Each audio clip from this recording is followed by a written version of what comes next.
ইউটিউববাসী আরো 10টা ইউটিউব চ্যানেলের মতো হয়তো ভাবছেন এটাও শুরুতেই শেষ হয়ে গেছে। ব্যাপারটা মনে হয় এরকম না। আমি আবারও চলে আসছি মোটামুটি 2 মাস পরে আরেকটা ভিডিও আপলোড করে আমি ইনশাল্লাহ শুরু করতেছি যাত্রা। তো এখন যাইতেছি ময়মনসিং থেকে মাস্টার বাড়ির দিকে। তো রাস্তায় হঠাৎ করে এসে মনে হলো না, মানে প্রপার কোনো টাইম নেই, এখনই শুরু করতে হবে। মানে মোটিভেশন পাই গেছি হঠাৎ করে, এরকম সুন্দর পুকুর বা পাশে হাঁসের খামার, মানে ব্যাপক লাগছে জায়গাটা। না একবারে হাইওয়ের পাশেই, ওই পাশে ইটভাটা, ওইটাই হচ্ছে বাংলাদেশের প্রথম 4 লেনের রাস্তা, ঢাকা ময়মনসিংহ হাইওয়ে। তো ওইখান থেকে ভাবলাম যে না, শুরু করি আবার, চলেন। ব্যাপারটা হচ্ছে আমি ইউটিউবে নিয়মিত না হলেও ফেসবুকে মোটামুটি ছোটোখাটো রিলস বা ছোটোখাটো পোস্ট টোস্ট নিয়মিত যেতেছিলাম। ব্যাপারটা হচ্ছে সবাই জানে, সবাই বুঝে আসলে ফেসবুকে পোস্ট করার জন্য একটা ফোনই যথেষ্ট। হ্যাঁ, ইউটিউবেও একটা ফোনই যথেষ্ট, কিন্তু ট্র্যাকশন ক্যামেরা থেকে একটা 4K বা 2K একটা ফুটেজ নিয়ে ফোনে এডিট করে আপলোড করা তো টাফ। তো নেক্সট ভিডিওটা হইতেছে আমার একটা প্রপার সেট আপ নিয়ে, আমি কি একটা সেট আপ নিয়ে বসছি সেটার জন্য। তার আগের ব্লগটা হইতেছে জাস্ট এই, মানে আমি চাইছিলাম যে জাস্ট সেট আপ থেকেই আবার শুরু করবো, বাট মনে হলো এই যে এই জায়গাটা থেকে এসে মনে হলো না, একটা শুরু করে দিই, আপনাদের সাথে জার্নিটা শেয়ার করি। তো ব্যাপারটা হইতেছে, আপনারা তো সবাই জানেন লাস্ট ভিডিওটা ছিল যে আমি আমার জবটা সুইচ করে ফেলছি। তো জবটা সুইচ করার সাথে সাথে আমার সিটিও সুইচ করা লাগছে। আমি ঢাকা থেকে এখন ময়মনসিংহে চলে আসছি। এটা আমার কাছের মানুষ যারা আছে মোটামুটি সবাই সবাই জানে। আমি আমার ইউটিউব কমিউনিটি বা ইউটিউব ফ্যামিলিকে জানাইলাম। তো এই তো ঢাকার বাইরে আসার পর ভালোই লাগতেছে, কিছু প্যারা খাইতেছি, কিছু জিনিসে আমার খুব মানে ফ্যান্টাস্টিক লাগতেছে। আসলে সবকিছুই তো ভালো খারাপ মিলে, মানে এখন হচ্ছে ব্যাপারটা, আমি সপ্তাহ প্রতি সপ্তাহেই আমার ফ্যামিলির সাথে দেখা করার সুযোগ পাইতেছি। এখানে যাইতে পারতেছি। ঢাকায় থাকতে হইতো কি, মানে খুব সার্টেন, মানে একটা টাইম বের করে যাওয়া লাগতো যে হ্যাঁ মাসে এই মাস যাওয়া যাবে না, তার পরের মাসে যাবো, বা ওইভাবে আর কি, খুব অকেশনাল বেসড। আর এখন মনে হয়ে চাইলেও চলে গেলাম এরকম। আর আরেকটা প্যারা শুরু হয়ে গেছে যে হাইওয়েতে বাইক চালানো, এটা খুব মানে রিক্সি একটা জায়গা। তো ভিডিও শেষের দিকে দেখাবো ঢাকা ময়মনসিং হাইওয়েটা কত রিক্সি। এখন তো দেখতেছেন কত খালি, গাড়িগুলা কত সুন্দর আস্তে ধীরে যাইতেছে। হ্যাঁ, সকালবেলাটা খুব সুন্দর থাকে এবং সন্ধ্যার পরে এই রাস্তাটা সব থেকে ডেঞ্জারাস রাস্তা হয়ে যায়। মানে আমার কাছে মনে হয় আর চেয়ে ডেঞ্জারাস কোনো রাস্তা আছে।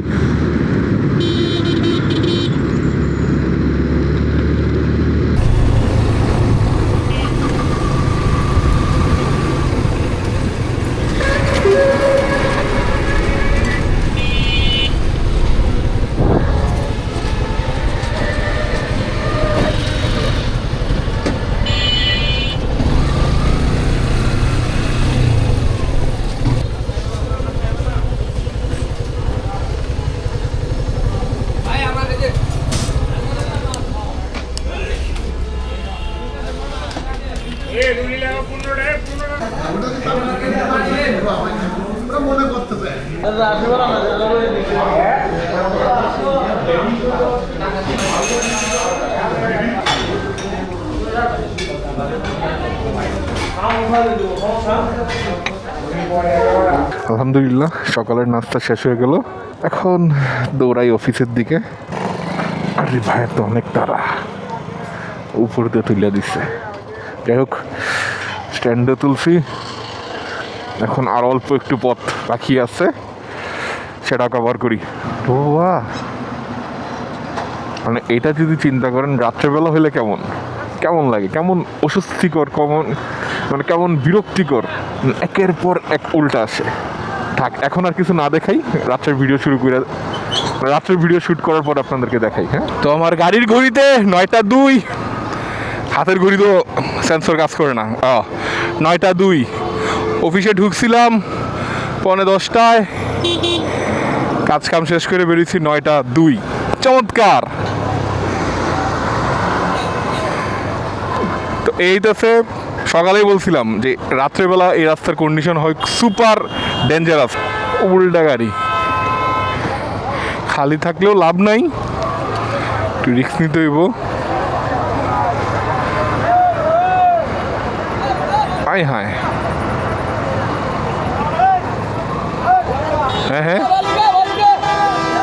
এই যে গার্মেন্টস ছুটি হয়েছে, 9টার সময় আরেক ব্যাচ। সর্বনাশ ভাই, আরেকটু নিলে ঢুক। এ ভাই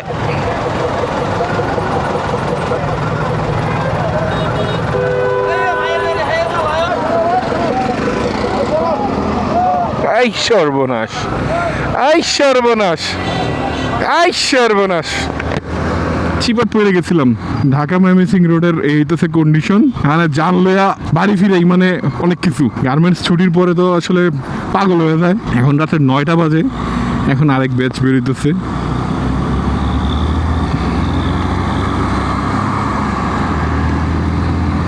ঠান্ডা মাথায় যে বাইক চালামু এনে সুযোগ নেই। এক পাশ রাস্তার কাজ চলতেছে, এই কারণে এই পাশটা পুরাই ব্লক হয়ে গেছে। তো সেই জন্য কিছু হাইওয়ে বাসগুলা উল্টা পাশে চলে আসে, ট্রাকও আছে, প্রাইভেট কারও আছে, অটো আছে। তো এই সব কিছু মিলে আর মাঝে মধ্যে এরকম রাস্তায় হঠাৎ করে মানুষ সামনে এসে দাঁড়ায় যায়, কিছু করার থাকে না, কলজাটা খাইতে যায়, জীবন তামা হয়ে যায়।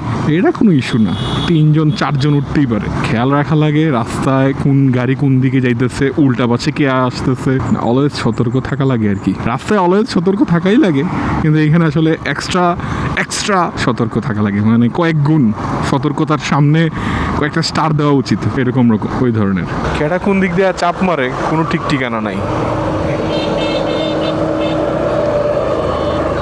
শীত একদম কমে গেছে, কিন্তু রাস্তায় বাইক চালাইলে ঠান্ডা একটু লাগে। বাসের সাইডে থাকলে আরেকটা ভয় লাগে, বমি করে দেয় নাকি কেউ। এই রোড হইতেছে কম্পিটিশনের রোড, সবাই সবার সাথে কম্পিটিশন করতেছে। এক বাস আরেক বাসের সাথে, এক অটো আরেক অটোর সাথে, ছোট ছোট পিক আপগুলা আরেকটা পিক আপের সাথে, ট্রাকগুলাও ধুমায় চলতেছে। আর মোটর সাইকেলওয়ালা যারা আমাদের মতো আছে ওরাও রাফ অ্যান্ড টাফ। আমি ফার্স্টে 1-2 দিন বুঝতে সময় লাগছে এই রোডটা কেমনে চলে। বুঝার পরে যা দেখলাম, ডোমিনেট না করে চললে তুমি বাস খাবা। তোমার ইনস্ট্যান্ট ব্রেক ধরতে হবে, ইনস্ট্যান্ট সাইড কাটতে হবে, কারণ অন্য একটা চাপ দিয়ে দিচ্ছে তোমার অলরেডি। ইনস্ট্যান্ট ব্রেক ধরতে হবে আরেকবার, কারণ রাস্তায় একজন মানুষ পার হয়ে যেতেছে। সব কিছু বিবেচনায় নিয়ে চলতে হয়। হ্যাঁ, সব রোডের কন্ডিশনই এরকম, বাট এই রোডে মানে মানুষ রাস্তা দিয়ে পার হয় প্রচুর। গার্মেন্টস থেকে বেরোয়, হুশ থাকে না, কারণ সারাদিন কাজ করার পরে তাড়াতাড়ি বাসায় যাইতে হবে, এরকম একটা টেন্ডেন্সি। কি চমৎকার! হ্যাঁ, সকাল 10টায় ঢুইকা রাত্রে 9টায় বেরোইছি, মানে ঠিক 9টা 2-এ বাইকে চেপে বসছি। সুপার! আরে লাইট যে মারতেছে, চোখে দেখি না কিছু।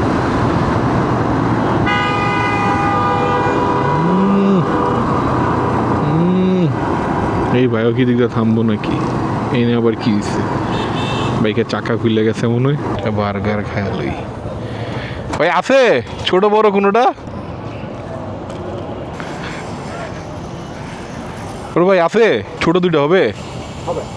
দেন তাহলে ছোট 2টা। খাইরুল বহ। হ্যালো, খাই বার্গার। সাথে আছে আমাদের খাইরুল। আসলে অনেক লেট কইরা সারাদিন পরে বাসায় আসছি, এত একটা এনার্জি পাইতেছি না, ঘরও গোছানো নাই, বাজে পরিস্থিতি। তারপরেও একটা জিনিস দেখাইতে চাই। রিসেন্টলি আমি এমন একটা জিনিস করছি যেটার জন্য সামনে হয়তো আপনারা খুব বেশি বেশি ব্লগ দেখতে পারবেন। এই জিনিসটা হইতেছে এইটা নিয়ে ফুল সেট আপের ট্যুর আসতেছে। কমেন্টে বলেন তো মালটা কি।